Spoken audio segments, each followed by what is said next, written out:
Hi, I'm Jamie Stuart.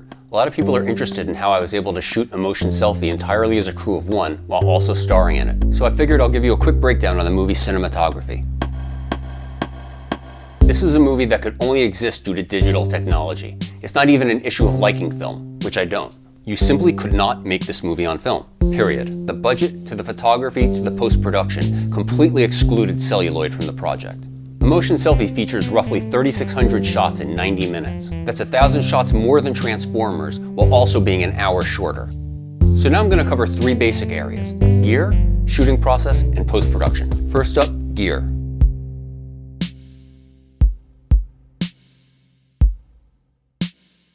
I shot a motion selfie with the Blackmagic pocket camera. It was the absolute perfect camera for this project. It's tiny and it captures incredibly high quality raw images. Although the pocket camera is only 1080, shooting raw was more important to me than resolution. My package included a set of Samyang primes, a 50mm Nikon, and a 200mm zoom. I used a very basic 3-foot slider and a vari-zoom monitor to control the focus and framing while I was shooting myself. Accessories included macro diopters and IR blocking ND filters. I also used a Steadicam Merlin for a couple of scenes, and toward the end of production I began experimenting with a motion control slider. The most important accessory was undoubtedly the speed booster. This served two purposes. First, it gave me an extra 1 2/3 stops of light. And second, it opened up the sensor's lens crop from 2.8 to 1.75. Because the pocket camera doesn't shoot high frame rates, Blackmagic sent me their original Ursa so I could shoot slow motion for a couple of scenes. Next up, shooting process.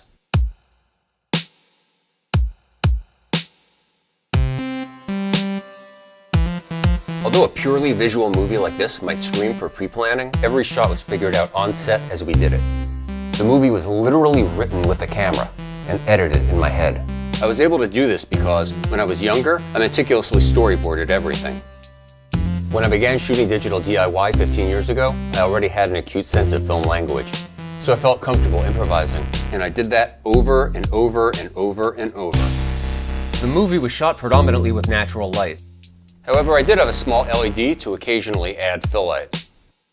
Using natural light looks great, but it can also be a real pain in the ass. If a scene took more than one day to shoot, I'd have to wait for the weather to match. One particularly complex sequence took 4 months to shoot and stitch together. Controlling the exposure meant shooting for post. I'd often shoot multiple exposures, then combine them. There's one sequence that actually includes 40 composite shots to control the exposures. The slider was key to my process because I love moving the camera. Also, I could stick the camera in places I wouldn't be able to otherwise.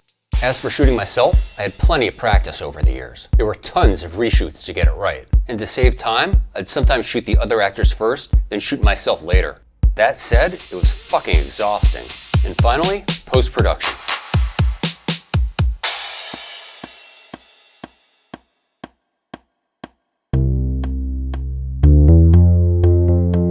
I shot a motion selfie raw, then converted all the footage to ProRes HQ for the remainder of the production. Shooting raw rather than starting with ProRes meant that I was capturing the highest quality image possible. Then I could adjust everything from the color temperature and highlights and shadows before I converted it. As I already said, the movie was shot for post. It features around 700 After Effects shots. Everything from stitching together multiple exposures to rotoscoping, stabilization, screen replacement, even zit removals. Whatever I could do, I did it. I even added extra snow. It was basically DIY Fincher. And finally, I graded the movie with DaVinci Resolve.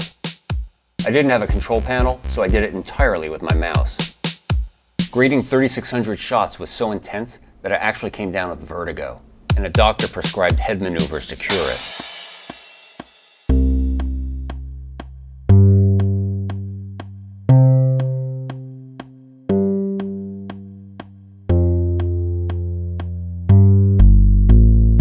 And so that's a pretty quick breakdown of the movie's photography. Like I said, this could only have been created with digital technology, and the fact that I did it entirely on my own means other people can too.